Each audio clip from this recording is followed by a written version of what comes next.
தமிழ்நாடே வந்து பரபரப்பா இருக்கு. தமிழ்நாடு முழுக்க பல போராட்டங்கள் வந்து திராவிட முன்னேற்ற கழகத்தினால செஞ்சுட்டு வந்துட்டு இருக்காங்க. உதயநிதி ஸ்டாலின் வந்து கைது செய்யப்பட்டிருக்கிறாரு.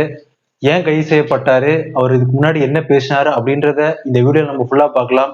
நீங்க முதல்ல நம்ம சேனலுக்கு வந்திருக்கீங்க அப்படின்னா சப்ஸ்கிரைப் பண்ணிட்டு இந்த வீடியோ வந்து ஃபுல்லா பாருங்க. வீரம் என்பது நெருக்கடிகள் சூழ்ந்த போதும் கொள்கை நெறிப்படியே வாழ்தல் வீரம். அதாவது நேற்றைக்கு காவிரி நீர் பிரச்சனை தொடர்பா வந்து திரு உதயநிதி அவர்கள் வந்து ஒரு கூட்டத்துல பேசின பேச்சு வந்து சர்ச்சையா இருக்குது. அங்க வந்து பெண்களை வந்து குறித்து தவறா பேசினதாகவும் நிறைய ஆதாரமற்ற குற்றச்சாட்டுகளை வச்சதா ஆகட்டும், அவர் பேசினதுக்கு அப்புறமே வந்து அந்த வீடியோஸ் வந்து இணையதளங்கள்லையும் சமூக ஊடகங்கள்லையும் பரபரப்பா பகிரப்பட்டும் பேசப்பட்டு வந்துச்சு. அதன் காரணமா வந்து இன்னைக்கு வந்து காவல்துறை வந்து திரு உதயநிதி அவர்களை வந்து அவருடைய வீட்டுக்கே போய் கைது செஞ்சு தஞ்சைக்கு வந்து கூட்டிட்டு போயிட்டு இருக்கிறாங்க. அதன் அடிப்படையில வந்து இன்னைக்கு பாத்தீங்கன்னா தமிழ்நாடு முழுக்க பல்வேறு பொது இடங்கள்ல, சாலைகள்ல நிறைய திமுகவினை சேர்ந்த நிர்வாகிகள், பெரிய தலைவர்கள், மூத்த உடன்பிறப்புகள்னு சொல்லிட்டு எல்லா பேருமே வந்து போராட்டம் பண்ணிட்டு பொது அமைதிக்கு பங்கம் விளைவிக்கிற வகையிலும் சாலைகளை வந்து மறிச்சு போக்குவரத்து நெரிசலை ஏற்படுத்தியும் பொதுமக்களை தாக்கிட்டும் வந்துட்டு இருக்காங்க. திரு உதயநிதி முதல்ல ஏன் கைது செய்யப்பட்டாரு அப்படின்னு கேட்டீங்கன்னா, அந்த காவிரி நீர் தொடர்பா வந்து ஒரு கூட்டம் வந்து தஞ்சையில போட்டுக்கிறாங்க.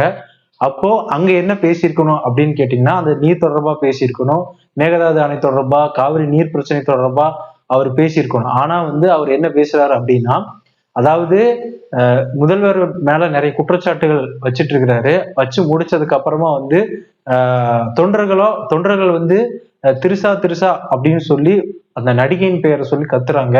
கத்துன உடனே வந்து தன்னுடைய சுய நினைவு இல்லாம வந்து உணர்ச்சி வசப்பட்டு ஒரு சர்ச்சைக்குரிய பெண்களை பத்தி ஆபாசமான ஒரு வார்த்தை பேசுகிறாரு. அது இன்னைக்கு ஆங்கில செய்தி ஊடகங்கள்ல விவாதிக்கிற அளவுக்கு பெரிய சர்ச்சையா இருக்குது.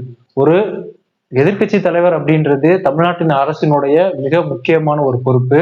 ஆளும் அரச கேள்வி கேட்டு மக்களுக்கான குறைகளை சொல்லி மிகப்பெரிய ஒரு வழிநடத்தக்கூடிய ஒரு பதவிதான் வந்து எதிர்கட்சி தலைவர். அந்த எதிர்கட்சி தலைவரா இருக்கிற திரு உதயநிதி அவர்கள் வந்து இந்த மாதிரியான சர்ச்சைக்குரிய, அதே மாதிரி பெண்கள் அவதூறவா பேசுறது வந்து கண்டிக்கத்தக்கது.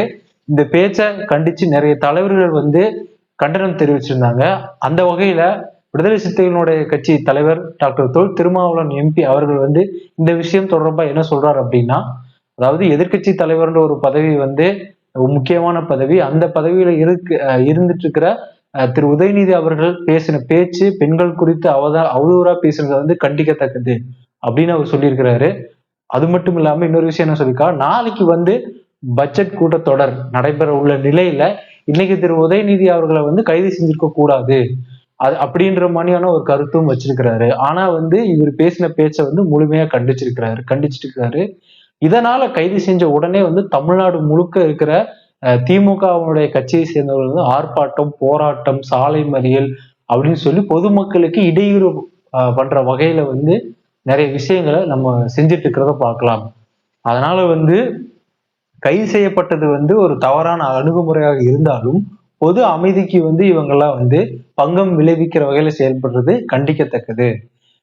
அதனால வந்து தமிழக அரசு வந்து இந்த பிரச்சனையை வந்து சுமூகமா முடிச்சு பட்ஜெட் கூட்டத்தொடரை வந்து நாளைக்கு நடக்கக்கூடிய பட்ஜெட் கூட்டத்தொடரை வந்து நல்லபடியா நடத்தி காவிரி மேகதாது பிரச்சனைக்கு நிறைய சரியான முடிவுகளை எடுக்கணும். தமிழக விவசாயி டெல்டா பகுதியில விவசாயம் செய்யற விவசாயிகளுக்கான ஒரு நல்ல முடிவுகளை வந்து எடுக்கணும் அப்படின்னு நம்ம வந்து இந்த வீடியோல வந்து கேட்டுக்கலாம். மேலும் இந்த மாதிரியான வீடியோக்களை நீங்க பார்க்கணும் அப்படின்னா துருவ் ஸ்டார் தமிழ் சேனலை வந்து சப்ஸ்கிரைப் பண்ணுங்க. நன்றி.